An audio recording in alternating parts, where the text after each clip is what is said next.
কথা না বাড়িয়ে আমরা সরাসরি ঘটনায় চলে যাই। আশা করছি আজকের ঘটনাটি আপনাদের ভালো লাগবে। আর আমাদের চ্যানেলটি থেকে যে কোনো নোটিফিকেশন পেতে আমাদের সাবস্ক্রাইব করুন এবং বেল আইকনটি টিপে দিতে অবশ্যই ভুলবেন না। আমরা চলে যাচ্ছি আমাদের আজকের ঘটনায়। লিখছি ময়মনসিংহ বিভাগ থেকে। আজ আমি আপনাদের মাঝে নতুন একটি ঘটনা নিয়ে আবারও হাজির হয়েছি। ঘটনাটি আমি শুনেছিলাম আমার খুবই প্রিয় একজন ছাত্রের কাছ থেকে। ওর নাম আলভি। আলভি ভূত.com-এর অনেক বড় একজন ভক্ত। আলভিকে পড়ানোকালীন অবস্থাতেই আমি ঘটনাটি সংগ্রহ করেছিলাম ওর কাছ থেকে। আমার মনে আছে সেদিন মাগরিবের পর আলভিকে পড়ানোর জন্য ওদের বাসায় গিয়ে উপস্থিত হই আমি। ওদের বাসায় সেদিন বেশ কয়েকজন অতিথির আগমন ঘটেছিল, বিধায় পড়াতে একটু সমস্যাই হচ্ছিল। একটু পর আলভির চাচা এসে আলভিকে বললেন, বাবা আলভি, তোমার চাচাতো ভাইয়ের বিয়ে আগামী মাসে, চলে এসো কিন্তু। আলভি বলল, আগামী মাসে? আগামী মাসে তো সাকিব ভাইয়ার মৃত্যুবার্ষিকী। আলভির কথা শুনে আলভির চাচার মুখে যেন ঘন কালো মেঘের উদয় হলো। কি হলো? ওনার এই চাউনি দুঃখ ভারাক্রান্ত চাউনি নয়, এই চাউনি তো ভয়ের। কিন্তু কেন? আলভির কথা শুনে কিছুক্ষণ চুপ থেকে আলভির চাচা হন্তদন্ত হয়ে রুম থেকে বের হয়ে গেলেন। আমি আলভিকে বললাম, কিছু মনে করো না, তোমাকে একটা কথা জিজ্ঞেস করি আলভি। আলভির হ্যাঁবোধক সম্মতি পাবার পর আমি আলভিকে তার চাচার এরকম আচরণের জন্য প্রশ্ন করি। আলভি কিছুক্ষণ চুপ থাকে আমার কথা শুনে। আমিও ওকে কথা বলার জন্য কিছুটা সময় দেই। আলভি কিছুক্ষণ পর আমাকে বলে, ভাইয়া দাঁড়ান, দরজাটা বন্ধ করে নেই, বাইরে অনেক শোরগোল, পড়তে সমস্যা হচ্ছে। এই বলে সে দরজা বন্ধ করে এসে চেয়ারে বসে ওর কাজিন মরহুম সাকিবের জীবনের এক দুর্বিষহ অধ্যায় আমার সাথে শেয়ার করে। আলভি চাচাতো ভাইয়ের ঘটনা আমাকে যেভাবে বলেছে আমি ঠিক সেভাবেই আপনাদের কাছে উপস্থাপন করছি।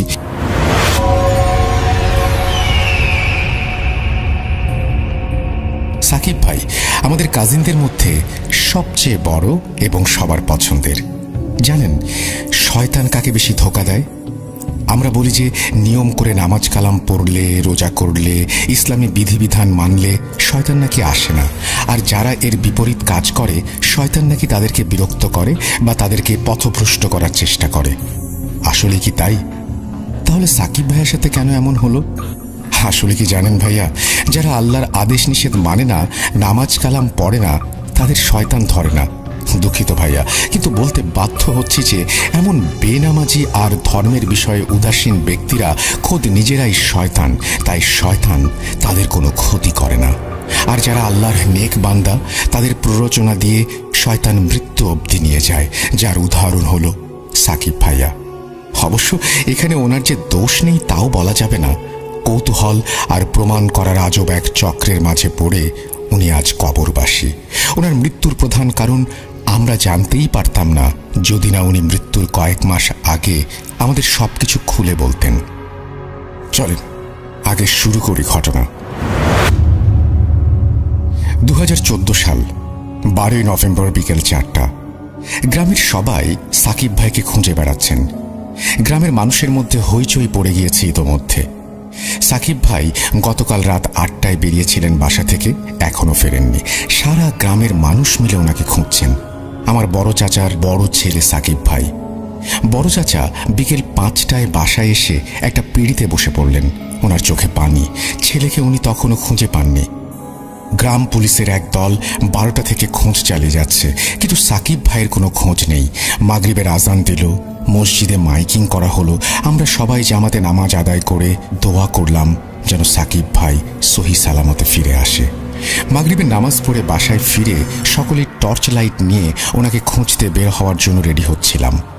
এমন সময় গ্রাম প্রধান একজন বৃদ্ধ কবিরাজকে নিয়ে আমাদের বাসায় হাজির হলেন। আমরা যদিও এ সমস্ত বুজরুকিতে বিলিভ করতাম না, কিন্তু কথায় আছে না, দেয়ালে পিঠ ঠেকে গেলে মানুষ খোঁজে না, এমন কোনো উপায় নেই।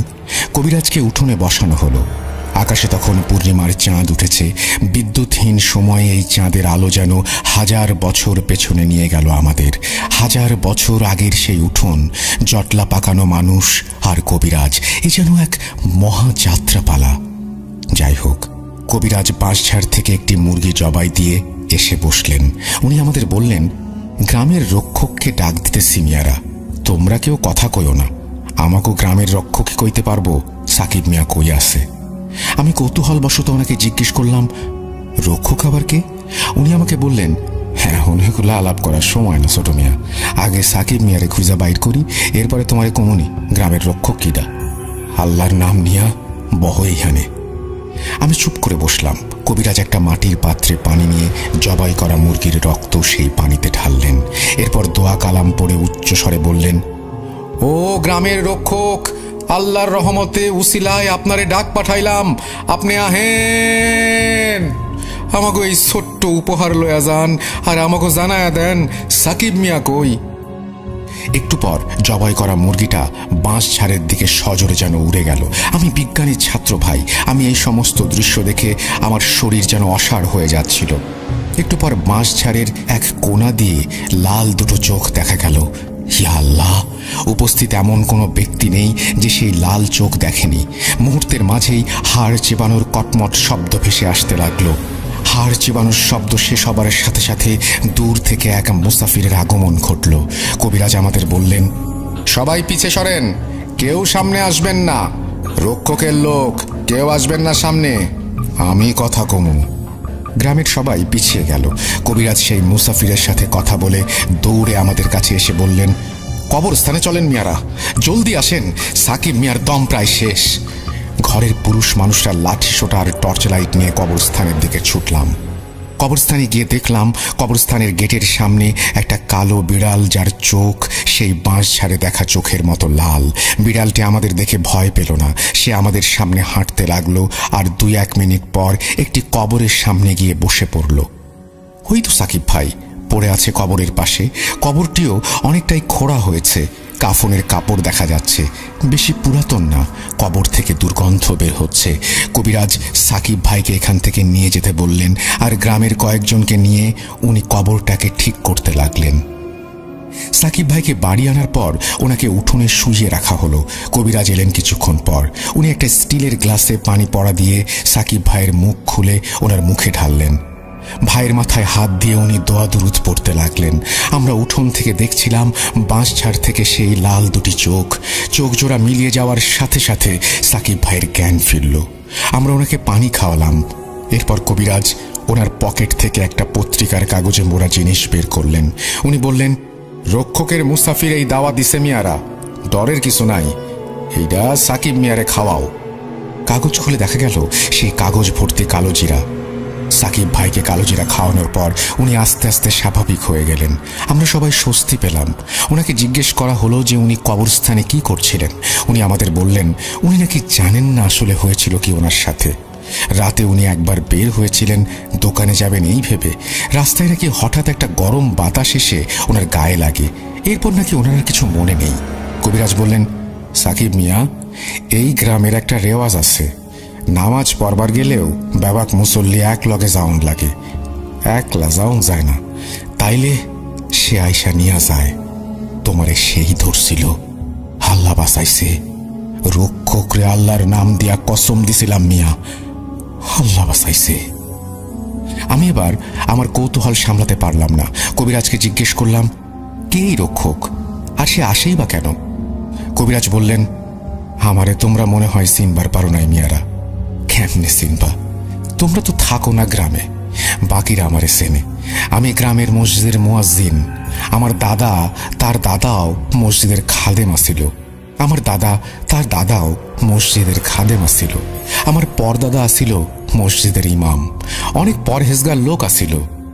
তোমা করে বলি, তাইলে রক্ষক কিডা, আর সে কি বা করে? এরপর মুয়াজ্জিন সাহেব বলতে শুরু করলেন এই রক্ষককে আর সেই বাকে। ওনার ভাষা আমি বোঝার সুবিধার্থে পরিমার্জন করে বলছেন, মুয়াজ্জিন সাহেব, আমার দাদার আমলের ঘটনা। আমার বড় দাদা মানে আমার দাদার বাবা তখন মসজিদের ইমাম, আর আমার দাদা ছিলেন মসজিদের মুয়াজ্জিন। মসজিদ তখন নতুন নির্মাণ করা হয়েছে আমাদের গ্রামে। মসজিদ বানানোর আগে এই জায়গা একটা পোড়ো বাড়ি ছিল। মসজিদ নির্মাণের কিছুদিনের মাঝেই মসজিদের আশেপাশে নানান রকমের সমস্যা দেখা দিতে লাগলো। প্রায় সময়ই মসজিদে নামাজ পড়তে আসা মুসল্লিরা রাতে নানান জিনিস দেখে ভয় পেত। কেউ হয়তো দেখত উটের মতো বড় শেয়াল, কেউ দেখত আগুন চোখা মহিষ, আবার কেউ বা দেখত এক বৃদ্ধ তার ডান হাতে তার নিজের মাথা নিয়ে হাঁটছে। আমার বড় দাদা আল্লাহর একনিষ্ঠ নেক বান্দা ছিলেন। উনি কবিরাজিও করতেন, কিন্তু সব সময় না। খুব বেশি প্রয়োজন না হলে উনি এই কাজ কখনো করতেন না। ওনার ভাষ্য মতে জিনদের সাহায্য নিয়ে আমাদের ধর্মে হারাম। কথাটা আসলেই সত্যি। কিন্তু এমন সমস্যা দেখে আমার দাদা মসজিদের পাশে আমাদের মুরব্বীদের নিয়ে একটা বৈঠকে বসেন। একদিন বাদ জোহর এই সমস্যার সমাধানের পথ বের করার কথা হয়েছিল সেখানে। বৈঠকে সিদ্ধান্ত হলো দাদা কবিরাজি বিদ্যা ব্যবহার করবেন গ্রামবাসী ও মসজিদের কল্যাণের জন্য। সেদিন মাগরিবের নামাজের পরেই দাদা ওনার শাগরেদ এক জিনকে আহ্বান করলেন। চাল দিয়ে গোল বৃত্ত এঁকে একজন তরুণ যুবককে মিডিয়াম হিসেবে বসানো হয়েছিল। দাদার দোয়া কালাম আর আল্লাহর ইচ্ছায় একজন জিন এসে সেই তরুণ যুবকের জবানে কথা বলতে লাগলো। তাকে জিজ্ঞেস করা হলো, এই গ্রামের সমস্যা কি, কেন এই মসজিদের আশেপাশে এমন সমস্যা হচ্ছে। সে জানালো, যে জায়গায় মসজিদ স্থাপন করা হয়েছে সেই জায়গায় নাকি এক নিকৃষ্ট জিন বন্দী ছিল। প্রায় 100 বছর আগে তাকে কোনো এক পীর সাহেব বন্দী করেছিলেন, আর তার ক্ষমতা বাড়ির পাশের আম গাছে বন্দী করে দিয়েছিলেন দোয়া কালামের মাধ্যমে। যেহেতু মসজিদ বানানোর সময়ে জায়গাটি খনন করা হয়েছিল, সেহেতু যেই জায়গায় জিনকে বন্দী করা হয়েছিল সেই জিনিসটি নষ্ট হয়ে শয়তান জিনটি মুক্ত হয়ে যায়, কিন্তু তার ক্ষমতা এখনও সেই আম গাছে বন্দী। আমাদের নাকি কপাল ভালো যে আম গাছ কাটা পড়েনি। যদি কাটতাম তাহলে নাকি এই গ্রাম এতদিনে কবরস্থান হয়ে যেত। এই সমস্যার সমাধানের উপায় বা জিনটাকে আবার বন্দী করার উপায় জিজ্ঞেস করা হলে সেই জিন জানায় যে পীর সাহেবের মতো জ্ঞান এখানে কারো নেই, কিন্তু একটা উপায় আছে। আমরা জিজ্ঞেস করি, উপায় কি? জিনটি জানায় যে পীর সাহেব যেই জিনের সাহায্য নিয়ে শয়তান জিনকে বন্দী করেছিল, সেই সাহায্যকারী জিন গ্রামের শেষ কোণায় যে ভাঙা বাড়ি আছে সেই বাড়ির সামনে নিম গাছের নিচে বন্দী। আমরা অবাক হয়ে জিজ্ঞেস করি যে ভালো জিন বন্দী কেন? সে জানায়, যেদিন সেই শয়তানকে সেই সাহায্যকারী জিন আর পীর সাহেব মিলে বন্দী করে, সেদিন সেই জিন আল্লাহর কাছে ফরিয়াদ জানায় যে তাকে যেন এসব খারাপ কাজ আর খারাপ জিনিস আর দেখতে না হয়। এতে নাকি তার ভেতর বিরূপ প্রভাব পড়ছে আর সে কষ্ট পাচ্ছে মানুষের কষ্ট দেখে। আল্লাহর কাছে করা ফরিয়াদ জিনটি পীর সাহেবকে জানায়।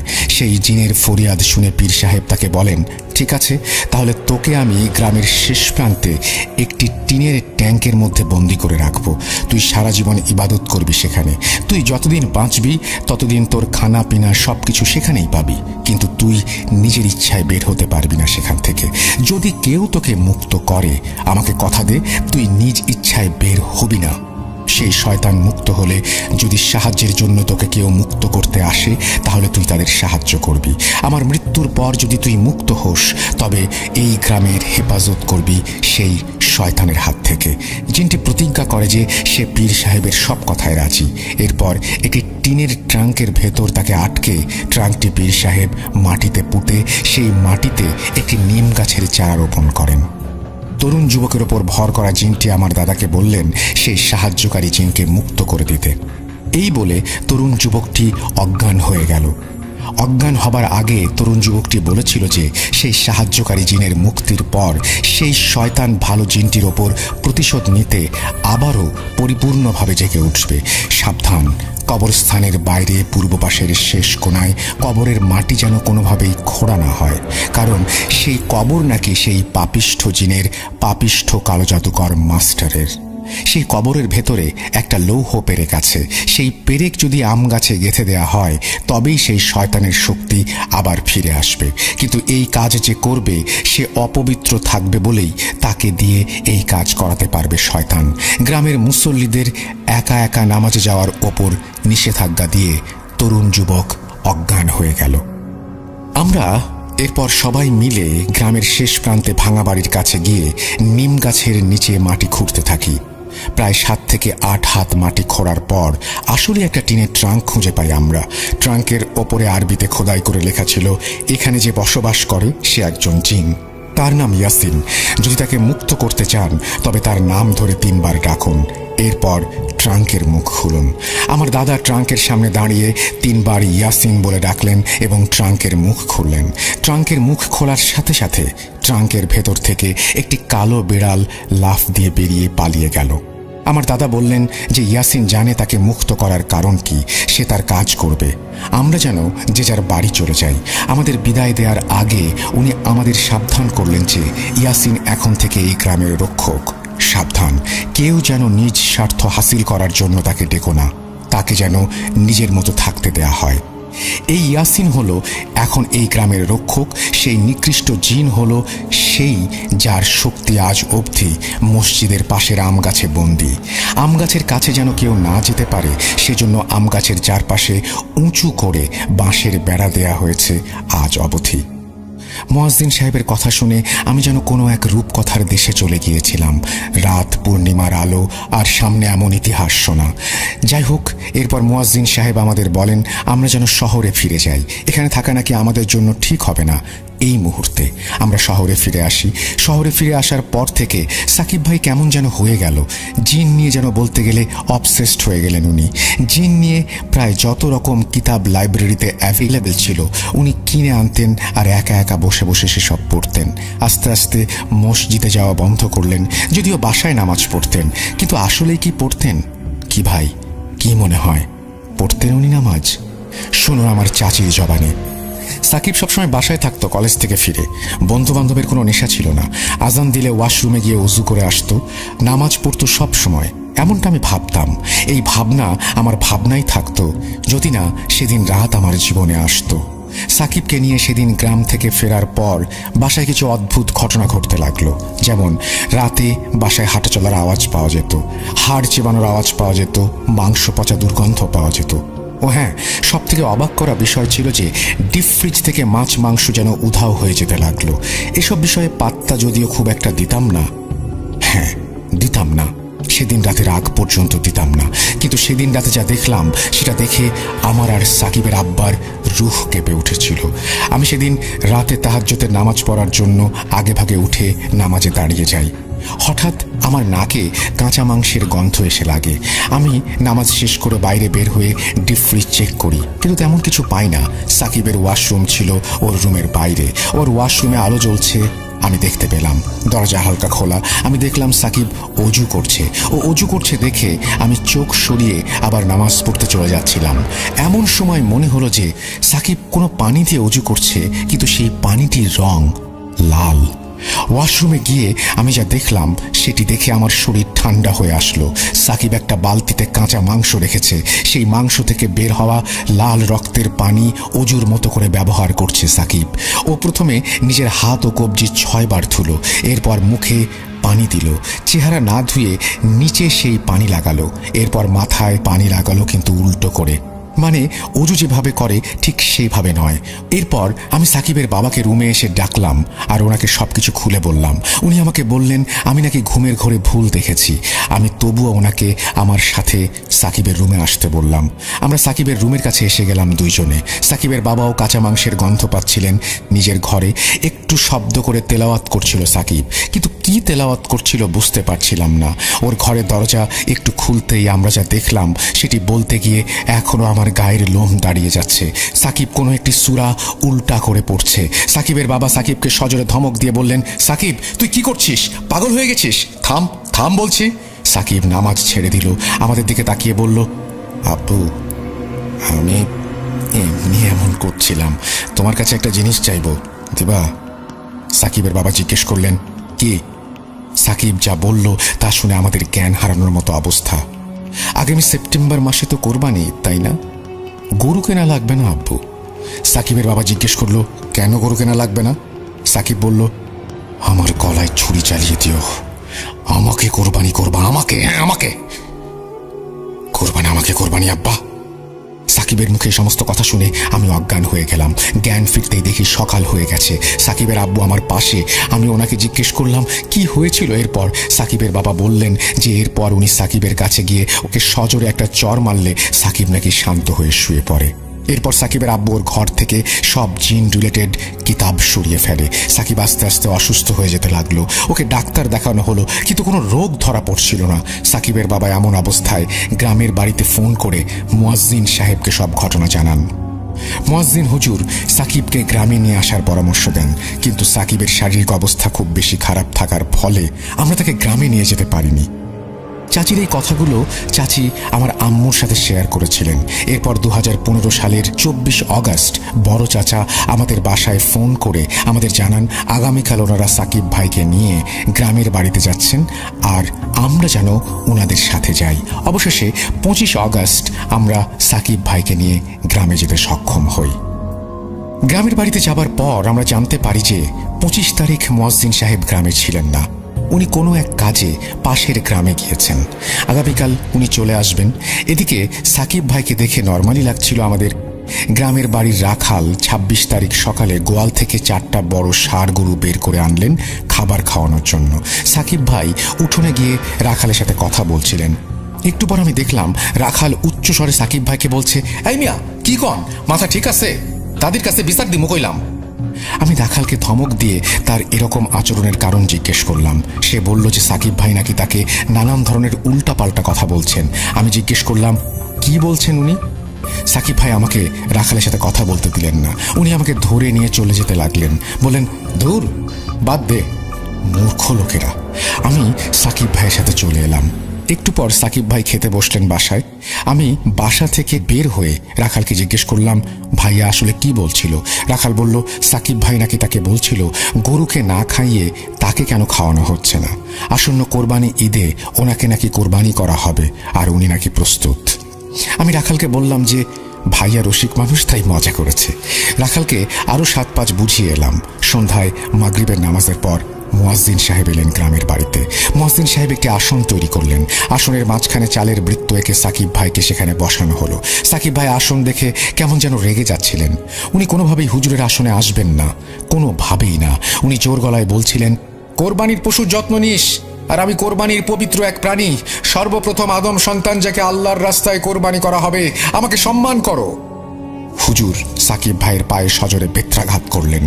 কোরবানির মতো পবিত্র কথা তুই মুখে আনবি না শয়তান, চুপ কর, এইখানে আমার সাথে কথা বল, কে তুই? সাকিব ভাইকে 4-5 জন তরুণ মিলে ধরে চালের বৃত্তের মাঝে বসালেন। হুজুর আগের বারের মতো একটি মুরগি বাঁশ ঝাড়ে নিয়ে জবাই করে আনলেন। মাটির পাত্রে পানি রেখে পানিতে দোয়া পড়ে দম করে মুরগির রক্তে ঢেলে দোয়া পড়লেন, ও গ্রামের রক্ষক, আল্লাহর রহমতে আল্লাহর উসিলায় আমাকে সাহায্য করেন, আসেন। ওনার এই কথা শুনে সাকিব ভাই সজোরে হেসে উঠে বললেন, রক্ষক?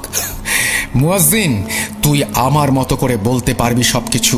আমি তো তোর সম্পূর্ণ বংশের নাম জানি। হেমদাদ, তোর বাবার নাম উসমান, তার বাবার নাম সুলেমান, তার বাবার নাম আলী, তার বাবার নাম ইসমাইল, তার বাবার নাম কুদরত। আরো শুনবি?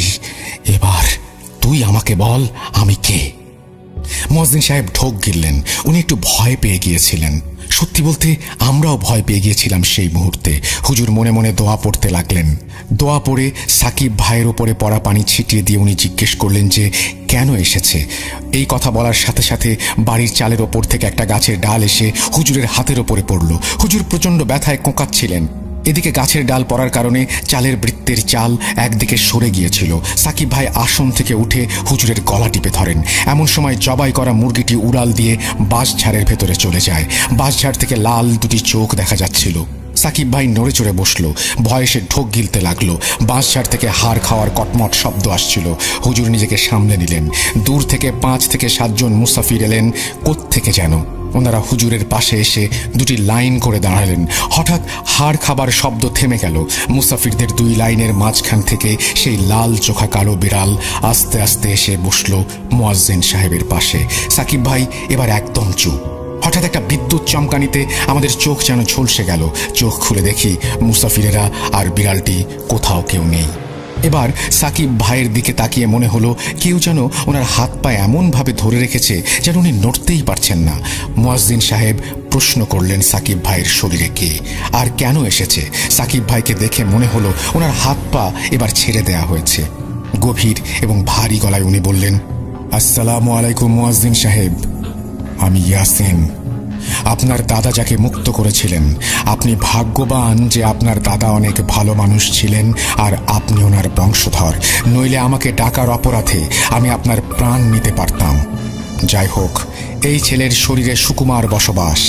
এই ছেলে আপনাদের মিথ্যা বলেছে। ছেলেটা পরহেজগার, কিন্তু ছোট্ট একটা মিথ্যা বলার কারণে আজ তার এই পরিণতি। সেদিন রাতের কিছু তার মনে নেই, এই কথা মিথ্যা।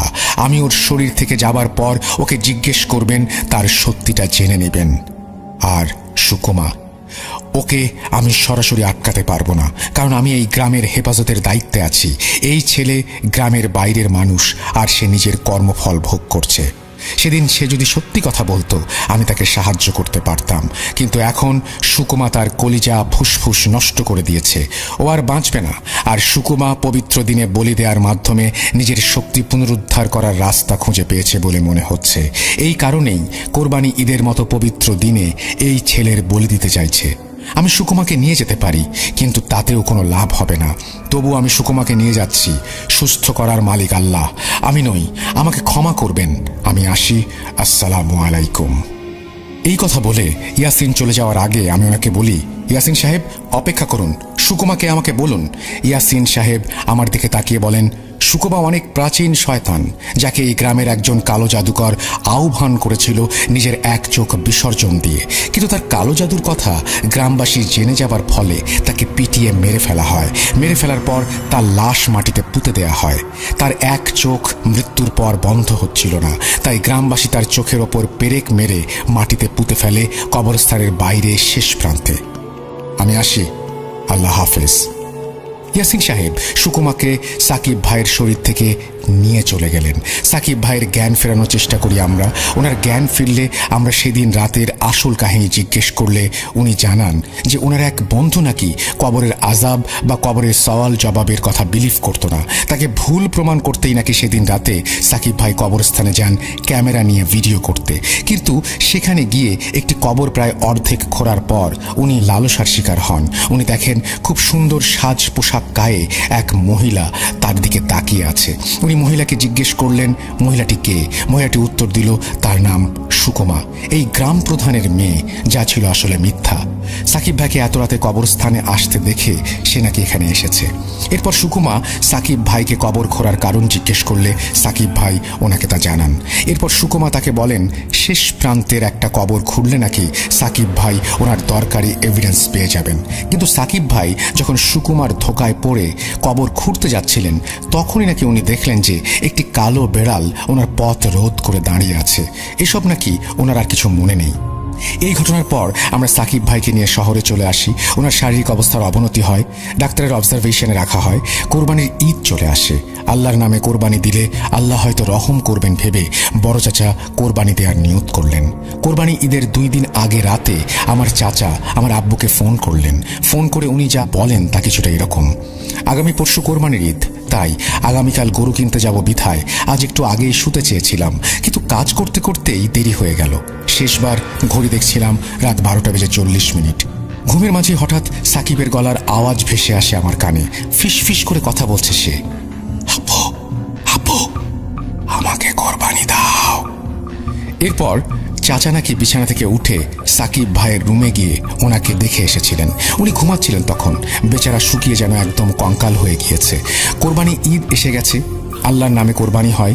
সাকিব ভাই কোরবানি ঈদে সামিল হয়েছিলেন শরীরের এই অবস্থা নিয়েও, কিন্তু ওনার আর শেষ রক্ষা হয়নি। গত 23 নভেম্বর 2015 উনি মৃত্যুবরণ করেন। ইন্না লিল্লাহি ওয়া ইন্না ইলাইহি রাজিউন। এই বলে দীর্ঘশ্বাস ফেলে আলভি তার কাজিন সাকিব ভাইয়ের ঘটনাটি শেষ করেন। প্রিয় লিসেনার্স, এই ছিল আপনাদের জন্য পাঠানো আমার আজকের ঘটনা। যদি এতটুকু ভালো লেগে থাকে তবে আমি কৃতজ্ঞ, আর যদি ভালো না লাগে তাহলে আমি ক্ষমা প্রার্থী। আমাকে ক্ষমা করবেন। আবারও কথা হবে নতুন কোনো সপ্তাহে নতুন কোনো ঘটনা নিয়ে। ততদিন পর্যন্ত ভালো থাকুন, সুস্থ থাকুন। আমি মোহাম্মদ সাবিত আলম আজ বিদায় নিচ্ছি। আল্লাহ হাফেজ।